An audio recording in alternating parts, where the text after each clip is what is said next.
Did you have a little altercation with a mascot last night? No. No. Somebody saying he just about ran into you jumping over the Well, glass. no. What happened was, I shouldn't say I never had an altercation with him.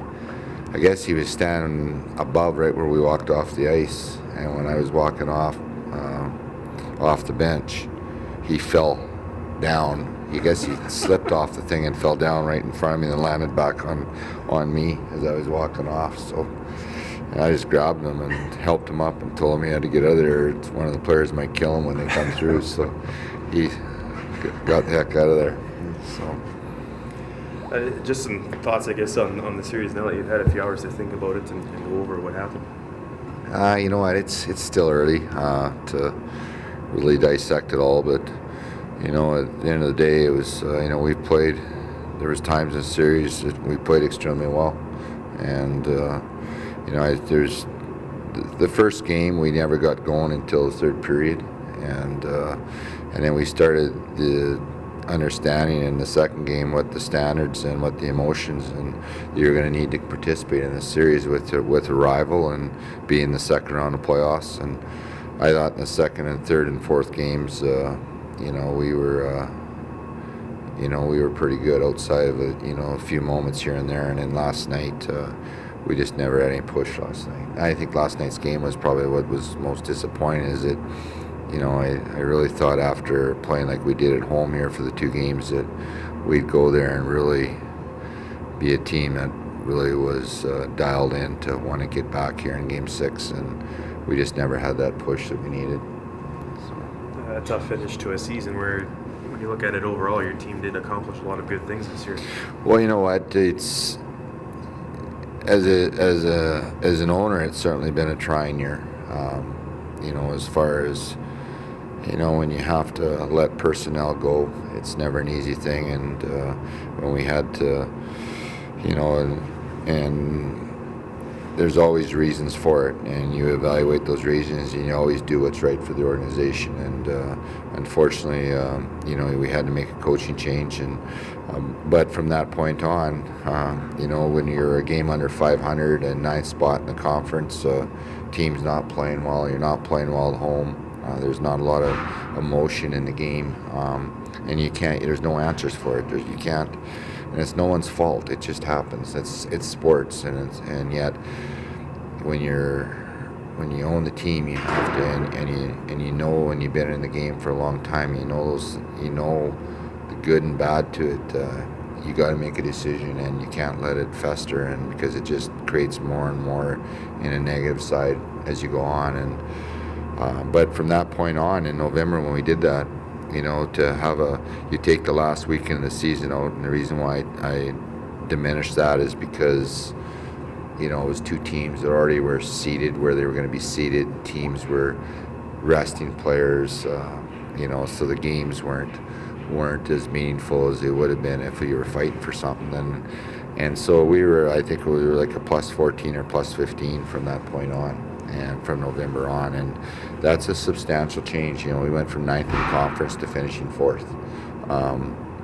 But I think more importantly is you just don't look at the standings. You just look at other things that culture. You need to change a little bit about what the expectations are and what the responsibility is. And like I told the players here, talk to the players, it's until we're back being an elite team, there's not going to be, we can't accept finishing second or third or fourth, or, we don't want that. We want to be the best. And to be the best, there needs to be a commitment, and everyone needs to continue to improve and get better in everything we do. And the hockey season might be over, but the training season starts in 2 weeks, and these guys will be monitored and engaged through the summer, and they gotta be like pros, and that's the way the pro level works, and that's the way.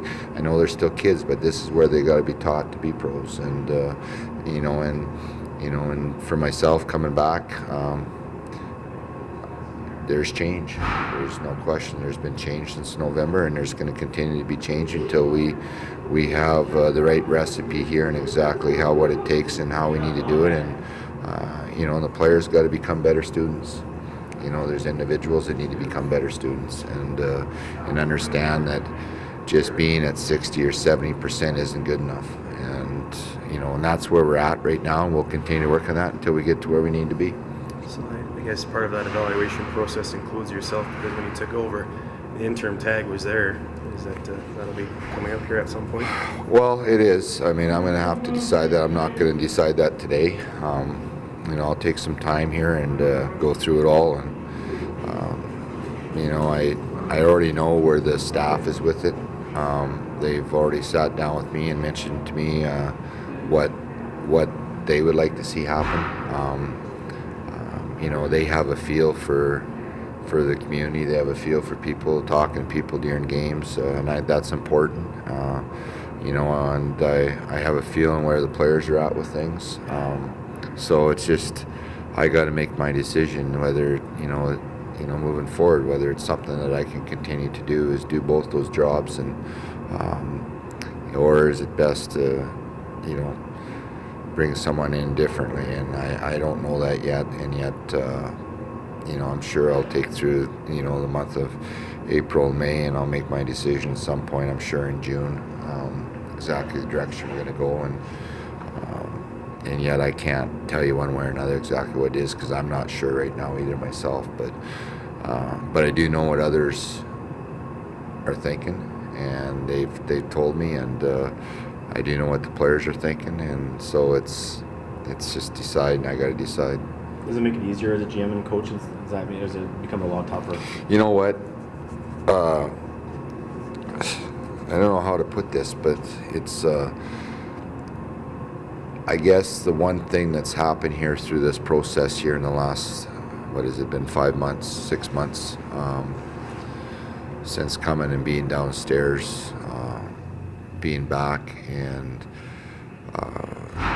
seeing how everything works now after being distant from it for 5 years, and not distance where the fact where you weren't hands-on is the best way to put it, and it's been a good furnace, and where you can see it firsthand, and now you can nail down things. And there's certainly needed to be some change in areas, and it's been hard on some people. Like, so but that is reality. That is sports, and that's part of running a business in sports and dealing with people like this, and that are, with players and people running, or part of the business side of the sporting team, and really at the end of the day, it's no different than any other normal business. And but at this level, it's it is about development.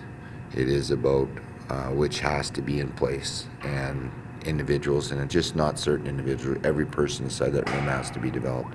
Everyone has to be treated alike. Everyone has to be given the best opportunity to succeed. And it is about wins and losses. And at the end of the day, like I told the kids, we finished somewhere between 5th and 8th this year, and that's not good enough. And we want to be in the dance, and we want to be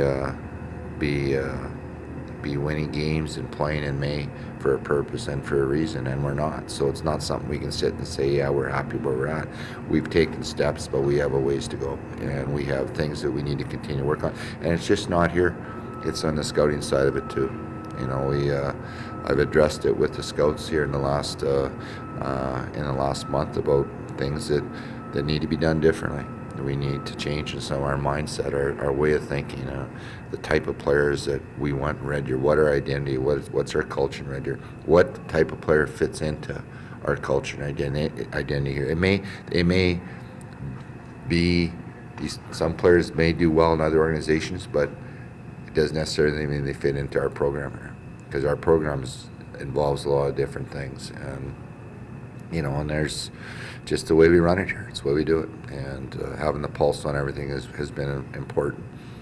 Talk about these character players you had though in there with some captains and bringing back into PAP and kind of the key pieces of those kind of guys, character guys that have played the playoffs and been a case. Well, I think that's one thing that we need to, we certainly need to continue to grow on here is leadership. And sometimes individuals just grow into leadership, but what I've found is that it's just having those natural leaders. We need to, and again, that gets back to having players that are true athletes, that things just come natural to them. They understand. They're good students of the game. They know the game well. And that's an area that we need to continue to grow here is the leadership side of it, and it's not at the level that I want it to be at, and that we need to have success. And that's not anybody's fault. That's just that's just the way it is, and yet we need to work with that. And and there's some areas that I know with our team, like we certainly improved the talent and skill level by some changes we made this year, but we still have a ways to go with that. And and I like big teams, and we were one of the smaller teams in our league this year. And I think when you look at it at the end of the day with this series, the two most impactful things that affected us in this series was we couldn't match up with Calgary's defense. They're a big defense, and our smaller forwards had a harder time with that. You can do it at parts in a series, but as the series gets further and further along, it gets harder and harder. And the second thing is we need to be better down the middle. You look at their two center icemen with Rask and Brassard. We didn't have, really anything to truly match up against those two guys. And the reason why is because they're big, strong, skilled guys. And yet they're 19-year-olds, and we didn't have a 19-year-old down the middle. And so when you sit there and look at Maxi, next year Maxi's going to be a 19-year-old, but we've groomed him into being a really good center iceman, but he needs to continue to groom and get better. And then when you look at the Johnsons and the Blankleys, the Musels now,